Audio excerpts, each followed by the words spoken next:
বিসমিল্লাহির রহমানির রহিম। قد أفلح المؤمنون الذين هم في صلاتهم خاشعون। অর্থাৎ মুমিনরাই সফল কাম হয়েছে যারা তাদের সালাতে বিনয় নম্র হয়। সূরা আল মুমিন আয়াত 1-2।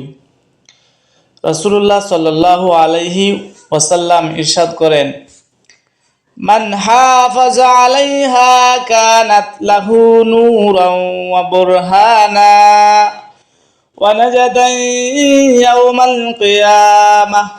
অর্থাৎ যে ব্যক্তি যথাভাবে নামাজ আদায় করিবে, নামাজ তার জন্য কিয়ামতের দিন জ্যোতি, দলিল এবং মুক্তির উপায় হবে। সুনানে আহমেদ। ইচ্ছাকৃতভাবে সালাত ত্যাগ করা যাবে না। মহানবী সাল্লাল্লাহু আলাইহি ওয়াসাল্লাম বলেছেন, ইন্না বাইনার রুসুলি ওয়া বাইনাশ শিরকি ওয়াল কুফরি তারাকাস সালাহ।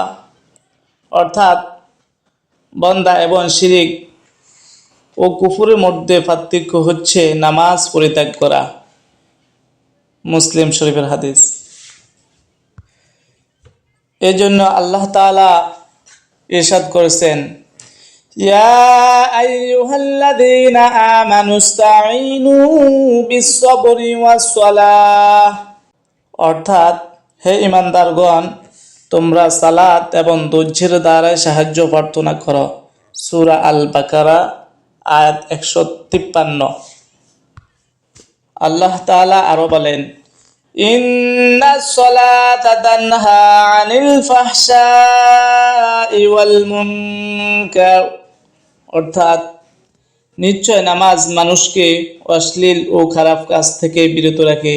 সূরা আনকাবুত আয়াত 45।